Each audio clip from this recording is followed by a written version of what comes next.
थोड़ा स्पीकरों के आसपास हो जाइए। हिसाब अकेले शिवराज चौहान मामा से नहीं, मोदी से भी करेंगे। मेरे से पहले बोला जा रहा था, राजन मिश्रा जी बोल रहे थे, मैं आते आते फोन पर सुन रहा था कि भ्रष्टाचार में लूट लिया इन्होंने मध्य प्रदेश की मिट्टी को बेच दिया, इन्होंने हमारे शहीदों के कफनों में पैसे खा लिए, कोई ऐसा वर्ग छोड़ा नहीं, इन्होंने बेरोजगारी फैला दी। तो मैं सोच रहा था आते आते कि शहीद आजम भगत सिंह, राजगुरु सुखदेव, चंद्रशेखर आजाद, लाला लाजपत राय जैसे शहीदों की आत्मा आज क्या सोच रही होगी कि ये दिन देखने के लिए देश आजाद करवाया था कि अंग्रेज निकल जाएं और ये काले अंग्रेज आ जाएं, ये लूटने लग जाएं। बस अंग्रेजों ने भी इतना नहीं लूटा होगा 200 साल में जितना अपने वाले लूट रहे हैं। फर्क कितना है, अंग्रेज इकट्ठे 200 साल लूट गए, ये 5-5 साल की किस्तें दे रहे हैं। ये लूट बंद हो सकती है। चुराहट के मैं आज सभी नागरिकों को, समझदार लोगों को बताना चाहता हूं, ये लूट बंद हो सकती है। ये जो बड़े बड़े अपने आप को कहलाते हैं, हमें कोई हरा नहीं सकता, इनके तख्ते पलटे जा सकते हैं, क्योंकि जनता को 5 साल में एक दिन मिलता है, एक दिन में सिर्फ 9 घंटे मिलते हैं, सुबह 8 बजे से शाम 5 बजे तक। अगर वो वाला दिन जनता ये तय करके देश के नाम लगा दे कि मैं आज का दिन भगत सिंह के नाम लगाऊंगा, मैं आज का दिन देश के शहीदों के नाम लगाऊंगा, मैं आज का दिन बिरसा मुंडा के नाम लगा दूंगा, तो ये सब व्यवस्था बदल सकती है 17 नवंबर को झाड़ू वाला बटन दबा के।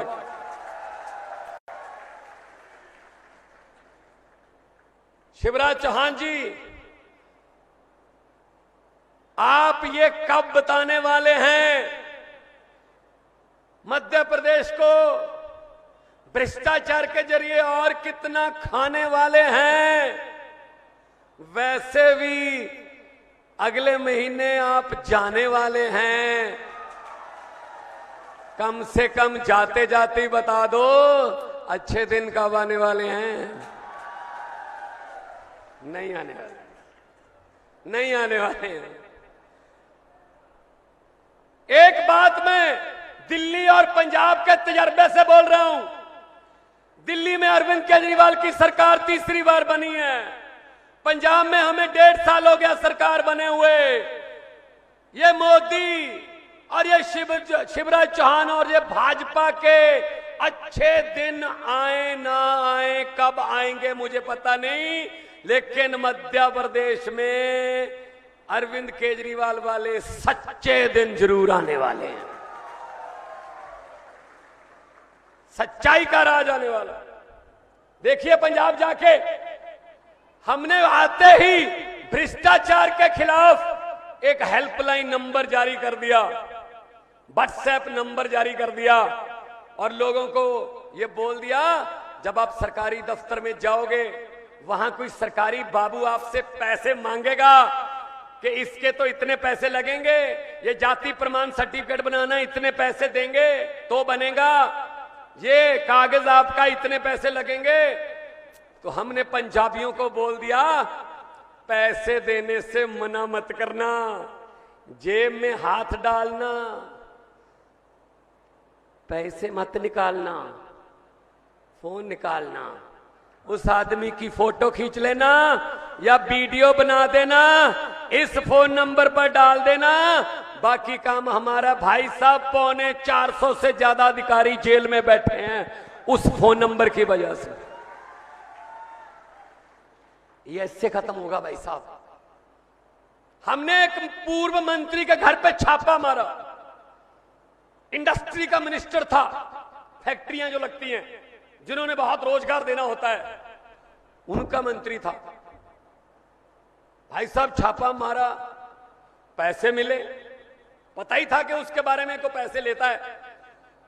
नकदी मिली, घर की तलाशी ली, बड़े बड़े सोफा सेट, महंगे महंगे बर्तन, बाथरूम में सोने की टूटियां, चलो ये भी मान सकते हैं, हो सकता होंगी। एक चीज ऐसी मिली चौराहट वालों, जिसको देखकर हैरानी होगी और दिल को दुख भी हुआ। नोट गिनने वाली मशीन मिली उसके घर से। आप मुझे बता दीजिए, आप मुझे बता दीजिए, माएं बहनें बैठी हैं, ये चूल्हा संभालती हैं, आपके घर पे नोट गिनने वाली मशीन है? अबे नोट ही नहीं है तो नोट गिनने वाली मशीन कहां से आ जाएगी? जो 2-4 हजार रुपया घर पे इमरजेंसी के लिए पड़ा था, खास तौर पे माओ बहनों ने रखा हुआ था, वो नोटबंदी करके मोदी जी निकाल के ले गए। महिलाओं के साथ बहुत बुरी हुई। इनको आदत होती है थोड़ा पति से बिना बताए रख लेते, अच्छी आदत होती है वैसे, बिना बताए अलग से पैसे रख लेती हैं, चलो किसी इमरजेंसी में काम आ जाएंगी। रातों रात मोदी ने नोट बंद कर दिए, ना बताने के लायक ना छुपाने के लायक। बताती हैं तो पति झगड़ा करता है, ये कहां से पैसे आए हैं चोरी के। मैंने एक कार्यक्रम में पंजाब में बोल दिया तो मेरी गाड़ी के पास माएं बहनें आई, मेरे सर पे हाथ रख के बोली, बेटा बिल्कुल सही बोल रहा है, माइके से बदला के लेके आई हैं। ये हालत है। अब नोट गिनने वाली मशीन कहां से मिलेगी? करप्ट बंदे के घर से, या तो बैंक से। इसीलिए मैं कह सकता हूं 17 नवंबर को जागते रहना। 17 नवंबर वाला दिन जागने का दिन है। उस दिन इधर उधर की ही रिश्तेदारी में मत चले जाना, उस दिन को छुट्टी का दिन मत मान लेना। वो दिन आप हमें दे दो, उसके बाद 5 साल हमारी जिम्मेदारी है, हम आपको क्या देंगे।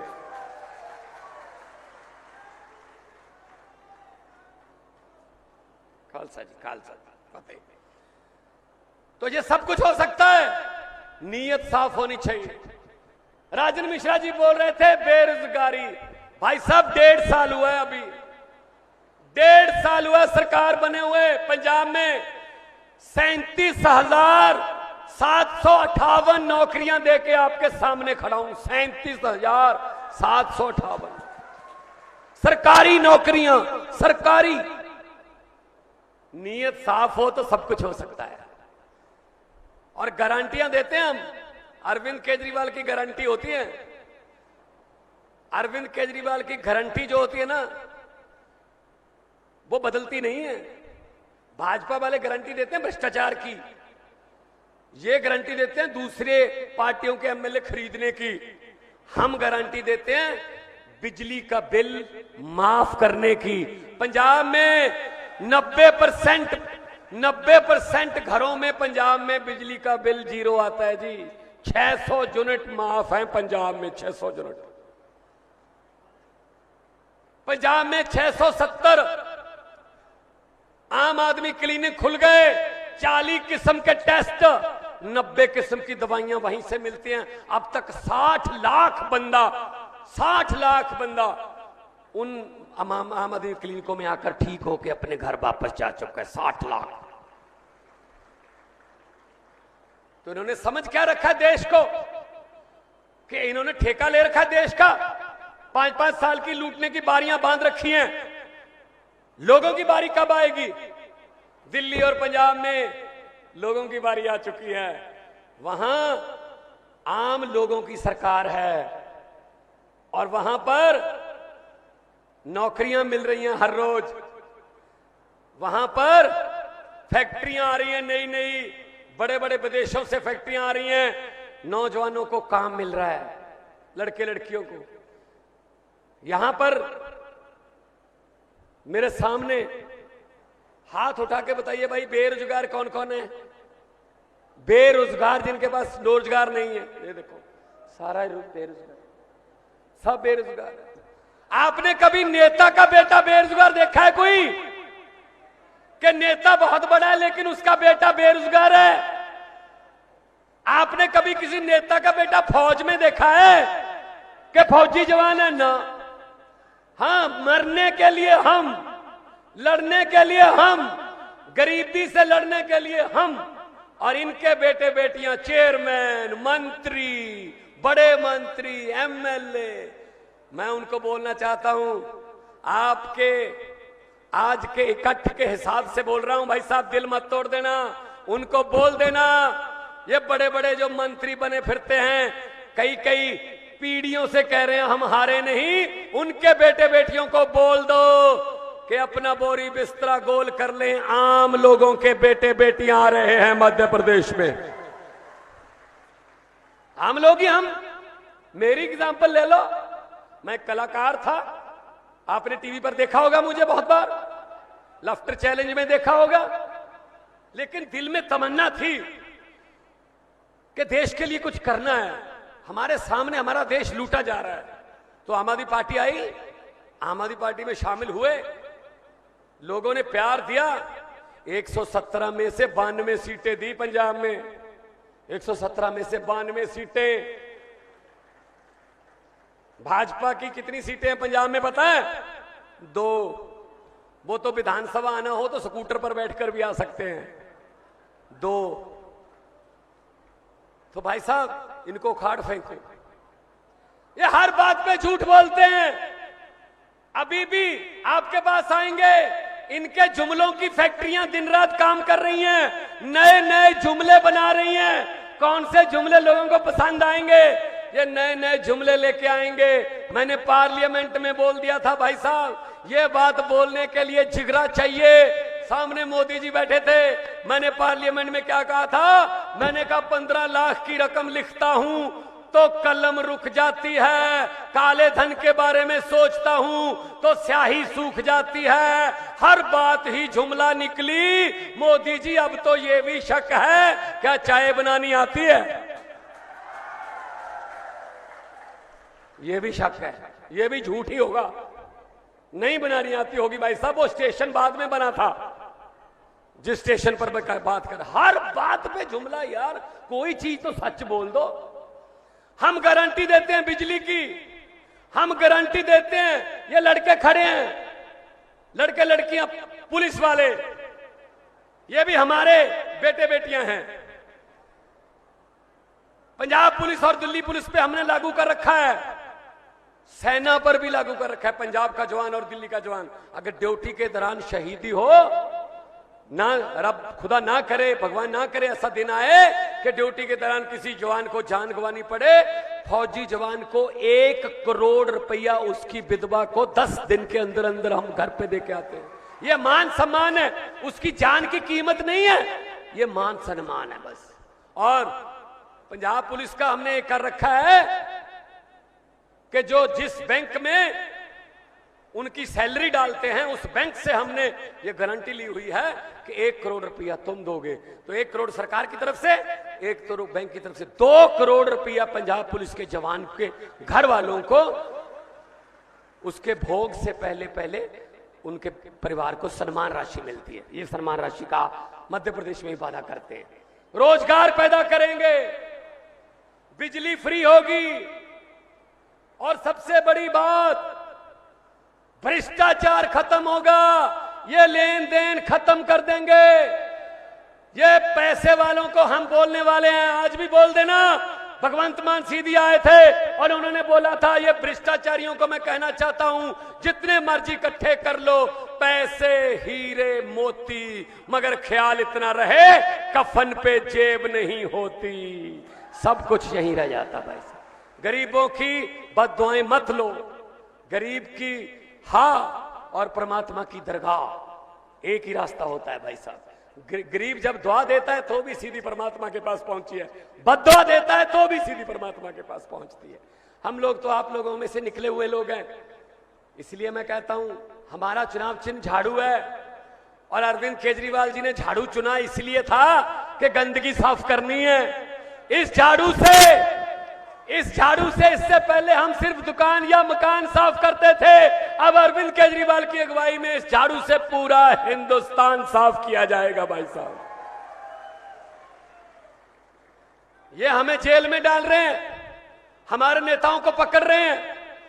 जिसने स्कूल बनाए मनीष सिसोदिया, कहा जी स्कूल बना दिए, सरकारी स्कूलों में पढ़ के बच्चे बहुत बड़े बड़े ओहदे पर चले जाएंगे, ये तो गरीबी उठा देंगे जी, ये गरीबी खत्म होगी तो हमें वोट कौन देगा, चलो मनीष सिसोदिया को उठा के जेल में फेंक दो जी। अस्पताल बना दिए, गरीबों का इलाज तो अमीरों जैसे ही होने लगा है। किसने बनाए? सत्येंद्र जैन ने बनाए, चलो सत्येंद्र जैन को उठा के फेंक दो। संजय सिंह राज्यसभा में बोलता है जी, अंडानी के बारे में बोलता है कि एक देश एक दोस्त, ये आपका नारा होना चाहिए। एक ही दोस्त है जी आपका देश में, उसी को लुटा रहे हो। तेल, भेल, रेल, हवाई अड्डे सब कुछ बेच दिया, तो चलो संजय सिंह को उठा के फेंक दो। अरे इनको पता नहीं हम किस मिट्टी के बने हुए हैं। हम वो पत्ते नहीं जो शाख से टूटकर गिर जाएंगे। आंधियों को कह दो अपनी औकात में रहें। इनसे डरने वाले नहीं है हम, इनसे डरने वाले नहीं है। 17 तारीख आ गई है, मैं मध्य प्रदेश भी आऊंगा, छत्तीसगढ़ भी जाऊंगा, जहां भी ड्यूटी लगेगी मैं आऊंगा। माएं बहनें बैठी हैं, चूल्हे का खर्चा आपको पता है, कितनी महंगाई हो गई है सब आपको पता है। आपका इतनी भारी संख्या में आना ये तब्दीली का संकेत है, ये बदलाव का संकेत है, ये परिवर्तन का संकेत है। आप इतने दूर से चल के आए, मुझे इज्जत मान से मुझे सुना, मैं आभारी हूं। और एक बात मैं कहता हूं, अभी नारा लगाएंगे, नारा लगाने से पता चल जाता है, बहुत कुछ पता चल जाता है नारा लगाने से। अरविंद केजरीवाल और मैं बैठे थे 2020 में, दिल्ली का चुनाव था, मोदी जी की एक रैली थी रामलीला ग्राउंड दिल्ली में, लाइव देख रहे थे, तो नारा लगा, नारे का जवाब लोगों ने दिया। मैंने अरविंद केजरीवाल जी को कहा, शपथ लेने की तैयारी कर लो जी, मुख्यमंत्री बनोगे आप, हम जीतेंगे। कहते आपको कैसे पता चला? मैंने कहा नारा लगाने से। कहते नारे तो अच्छे लग रहे हैं। मैंने कहा जी नारा लगाने का लोगों का जो मूड है ना, उससे पता चल जाता है। कहते कैसे? स्टेज से नारा लग रहा था हर हर मोदी, और लोगों की आवाज आ रही थी हर हर मोदी, सर नीचे जा रहा था, हाथ ऊपर जा रहा था। मैंने कहा ये दिहाड़ी पर आए हैं, ये वोट नहीं देंगे। नारा जब लगता है ना तो गर्दन भी हाथ के साथ साथ उठती है। भगत सिंह का आप बुद्ध देखते हो ना, ऐसे होता है, नारा भी होता है साथ में गर्दन मान सम्मान वाली। तो दो नारे भगत सिंह के क्रांतिकारियों के नाम के, ये क्रांतिकारी धरती है, दोनों हाथ ऊपर उठा के पता चल जाए इनको कि कुछ हुआ है। आज पहला दिन है इलेक्शन कोड के बाद का कि 17 तारीख को कुछ होने वाला है, ये बात आज ही बता दो इनको। इनकलाब! देखिए यहां पर भाजपा वाले भी आए होंगे, आना पड़ता है उनको, उनके आका भेजते हैं कि जरा देखो भगवंत मान ने क्या बोला, वो बता देंगे। तो नारे लगे वो बता देंगे। जब वो ये पूछे कि नारे कितनी जोर से लगे, तब इतनी जोर से नारा लगाओ कि उनको ये बताने पर मजबूर होना पड़े जी हमसे क्यों पूछ रहे हो, आपके घर पे भी तो सुने होंगे।